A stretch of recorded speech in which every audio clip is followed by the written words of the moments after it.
Hello, I'm Bill Wade, Captain with the Tampa Fire Department. The show you're about to see has been produced by the National Fire Protection Association.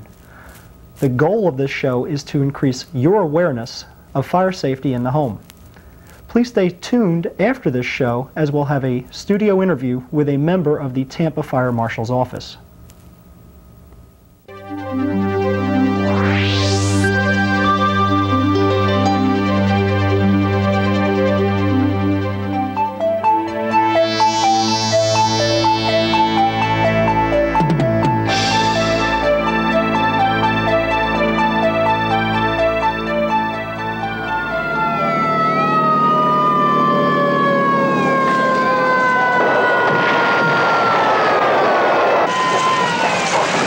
Your chemist is unaccounted for. He must still be up in the lab, up there. Where's that fire coming from? The lab, that's where it all started. It's full of toxic fumes. See if we can get there from inside.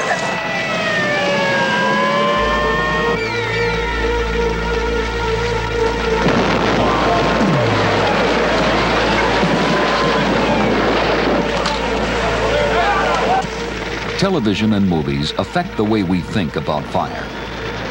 How often have we seen a Hollywood hero rescue a fire victim trapped by a blazing inferno? We witness these acts of Hollywood bravery and mistakenly believe that we could do the same. But in a real fire, there's no special effects crew standing by to raise and lower the flames or magically remove the smoke. Hollywood fires are a clever illusion. They look like real fires, but unfortunately there's an acute difference between illusion and reality. I thought I was gonna burst into flames. I thought my clothing was gonna burn. That's how hot everything around me got. It was terrible. It was like a nightmare. It was worse than that. The smoke was very thick. You couldn't see in front of you. You couldn't see a foot in front of you. All of a sudden, you open the door to a hallway, smoke pours in. 3 seconds or so, the room was entirely filled with smoke from floor to ceiling. You know, if there's one thing I remember is the darkness, just like having your eyes shut. You think you know your house so well. Something like this.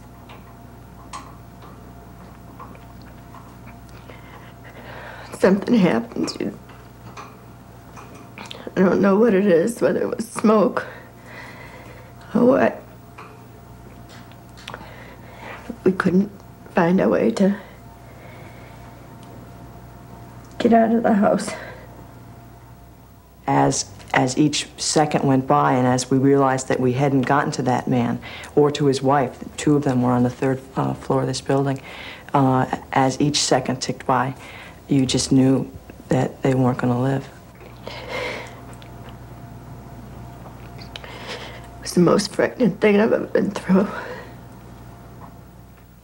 Firefighters and fire victims.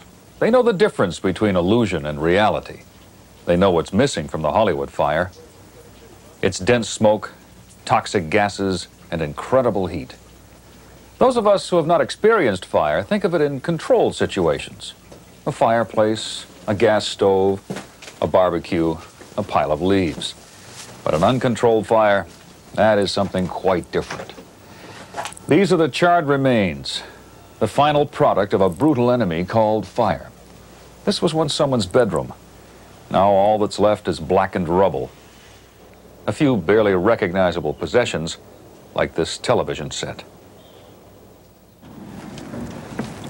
Most people never expect to meet this enemy. It happens to someone else. But the truth is, it can happen to any of us, like the fire that gutted this residence. The alarm came in at 4:05. The firefighters arrived at 4:07 and saw this.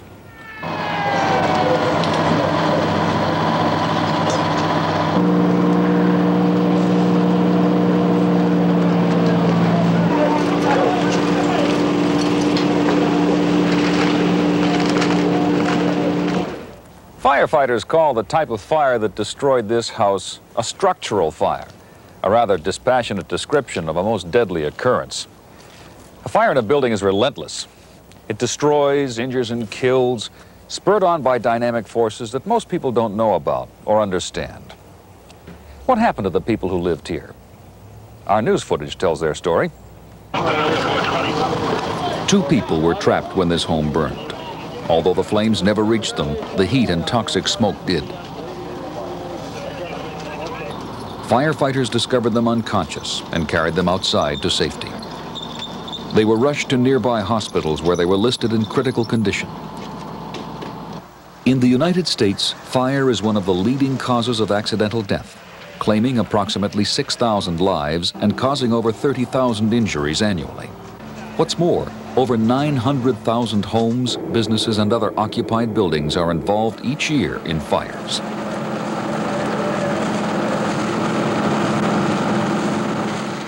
Too often, the tragedy of this toll does not move us to action.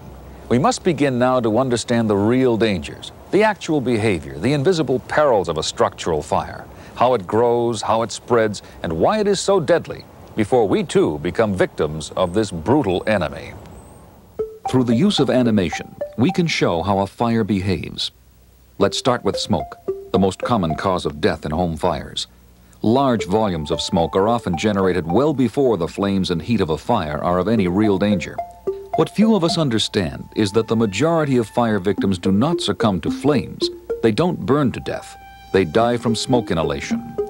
Smoke is made up of visible particles of unburned fuel and heated invisible gases. The hot smoke is buoyant, causing it to rise. It collects in the upper portion of the room, trapped by ceilings and walls. Consequently, in all fires, the most breathable air will be nearest the floor. That is why people trapped in smoke should crawl low. However, as the fire continues, the smoke level will descend, gradually getting closer to the floor. If a door is open, the buoyant nature of the smoke will cause it to travel rapidly out of the room, seeking higher levels. It will move along corridors, through open doorways, and up staircases, the paths most often used for escape. It will stop only when it reaches a barrier, a ceiling, wall, or tightly closed door. Closed doors have saved many lives. Smoke spreads quickly, and people in rooms distant from the fire are likely to be in serious danger well before the flame and heat of the fire reach them. Unfortunately, when proper smoke detection equipment is not installed and functioning, many people die in their sleep of smoke inhalation. What makes smoke so dangerous? We're all familiar with the invisible deadly gas found in car exhaust, carbon monoxide. In a fire, this gas is always present. Virtually all materials, such as wood, cotton, plastics, literally all the contents of your home, will release this toxic gas once ignited. Carbon monoxide interferes with the ability of blood to carry oxygen to the brain. A person caught in a room full of smoke is in extreme danger. The toxic fumes cause confusion and severe disorientation. This mental state frequently prevents victims from getting out, even if an escape path is open. Eyes tearing, body racked with coughing, visibility obscured, consciousness slipping, escape next to impossible. Flames and heat are also lethal products of fire. Flaming combustion can occur when the necessary quantities of heat, fuel, and oxygen are present. Heat causes the fuel to decompose, releasing combustible gases. It is these gases, not the solid fuel itself, which produce flaming. As the fire spreads, more fuel is decomposed, releasing larger amounts of combustible gases. Buoyancy causes the flame to travel upward, igniting whatever fuel source it encounters, spreading quickly to furnishings, drapes, wall finishes, ceiling materials. Even when there is no apparent solid fuel source, combustible gases may be present.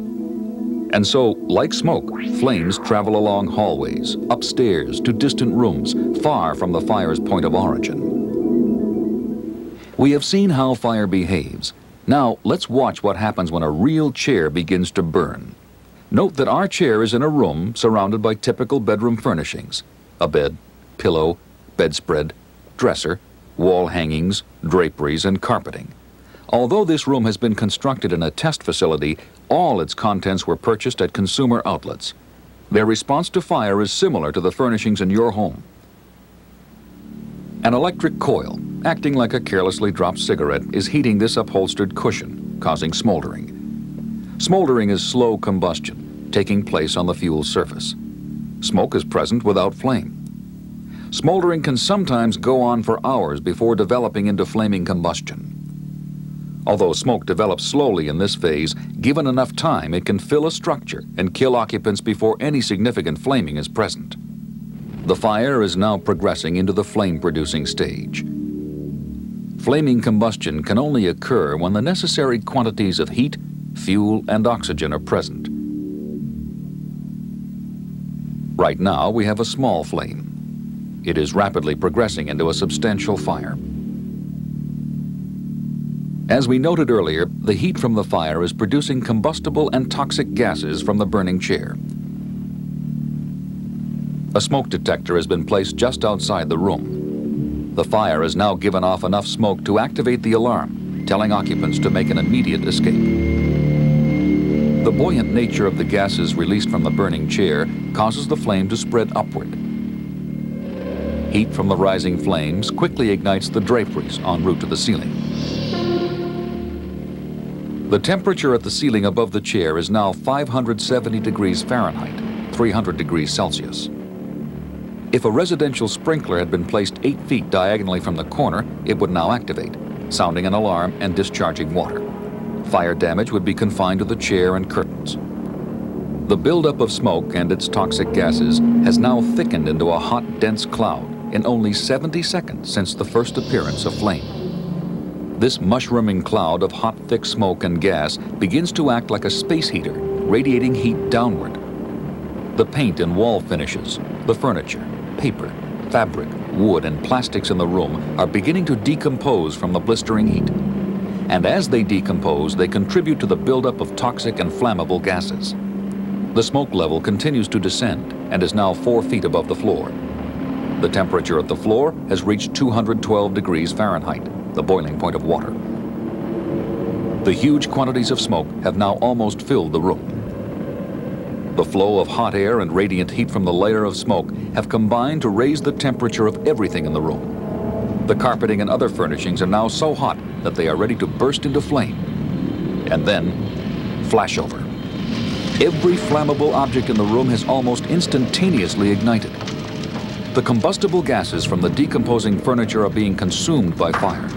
The room itself is an inferno. From a tiny flame on a chair to a room totally involved in fire took only 2 minutes.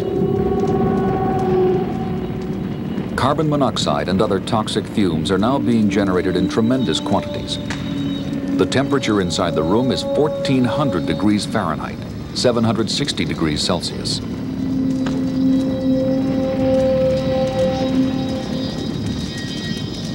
A room that flashes over becomes like a furnace unable to contain the heat it is generating, unleashing incredible flame, heat, and toxic gases throughout a building.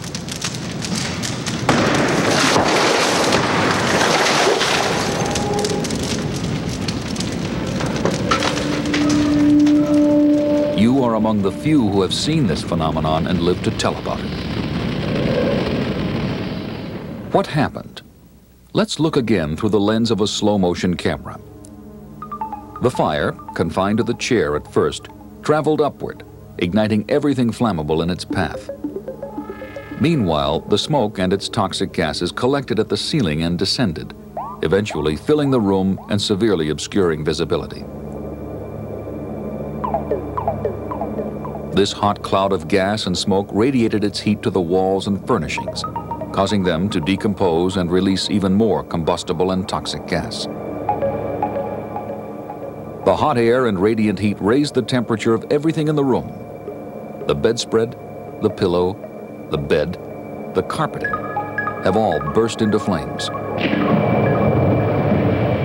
The orange glow tells the story.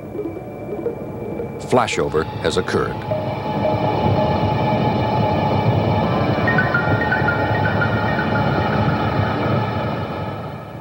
What you just saw, of course, was a laboratory demonstration. But events like this take place every day in real life. This house, for example. The fire started here when an electric space heater placed too near a bed ignited the bed's blankets. Soon the mattress was on fire and the room was filled with hot, dense smoke. In only a matter of moments, the bedroom reached flashover. Flames and smoke engulfed this floor and spread up the stairway to the next floor. Quick action by trained firefighters saved the occupants and the structure. So, what can be learned from all this? Recognize that even a small fire can quickly spread smoke and its poisons throughout your home. And the longer a fire has been in progress, the less time you have for escape. So give yourself early warning by installing smoke detectors. Put one outside of each sleeping area and at least one on every level of your home. In addition, realize too that even a small fire can grow with staggering speed. So make sure you have an escape plan already worked out for you and your family. A good plan has 2 escape routes out of every room. If one exit is blocked because of intense heat, flames, or smoke, then the other route can be taken. If you must pass through smoke, remember smoke rises, so crawl along the floor where you'll find cleaner air. Remember, a structural fire can be lethal. Don't underestimate it. Get out, stay out.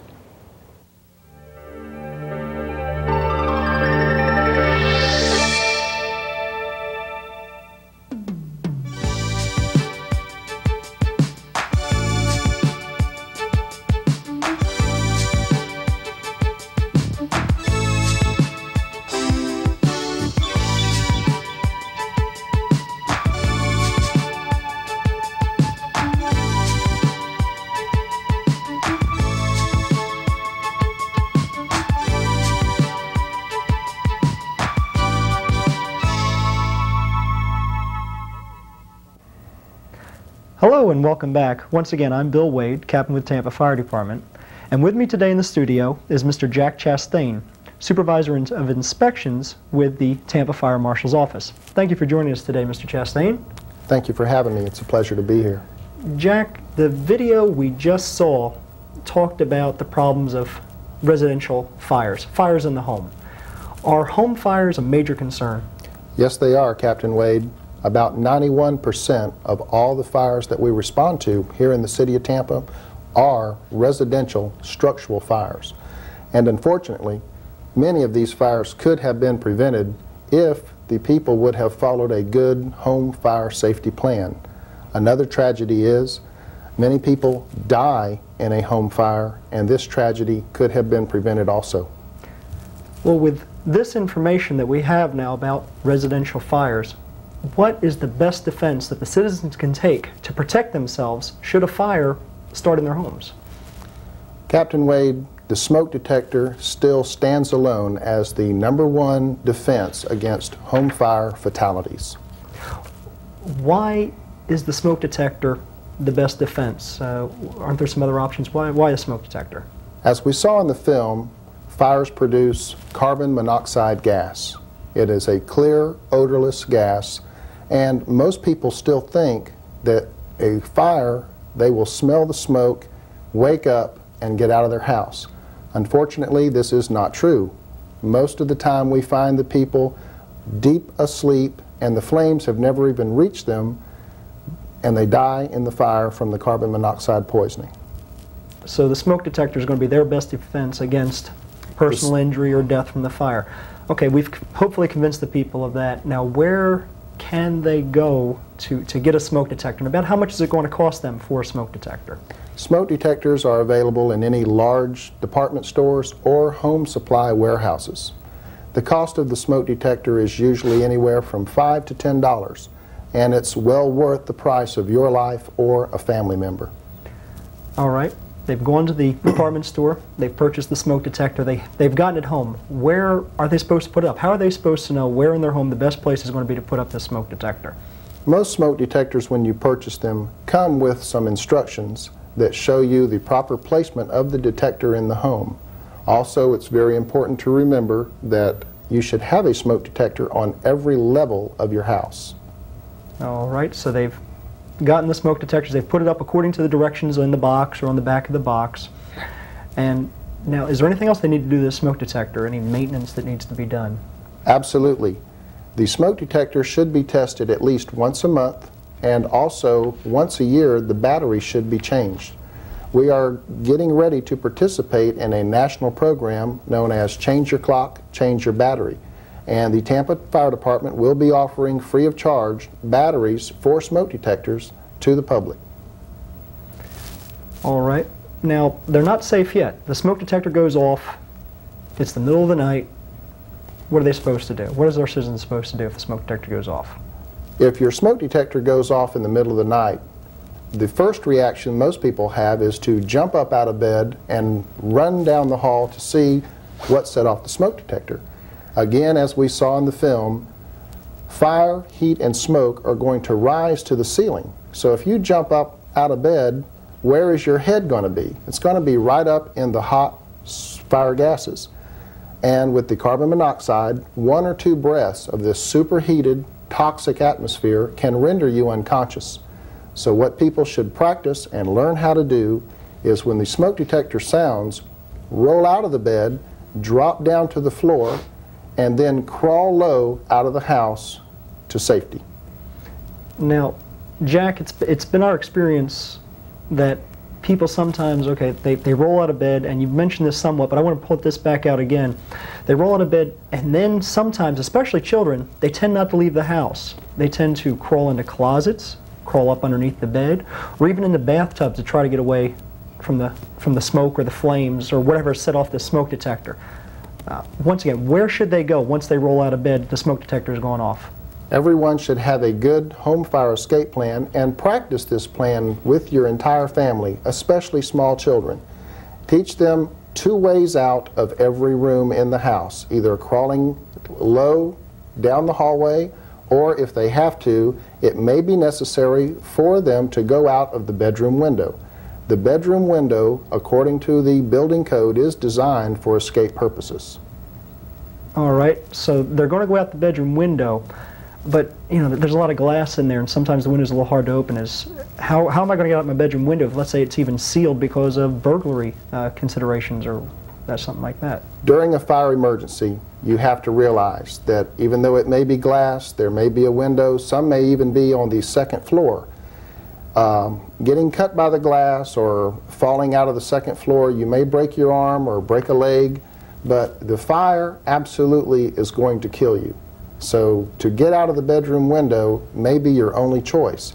If you have to, pull out a dresser drawer and turn it sideways and shove the dresser drawer through the window first to break the glass, and wrap yourself up in a blanket and fall out the window. This will help you protect yourself from the broken glass.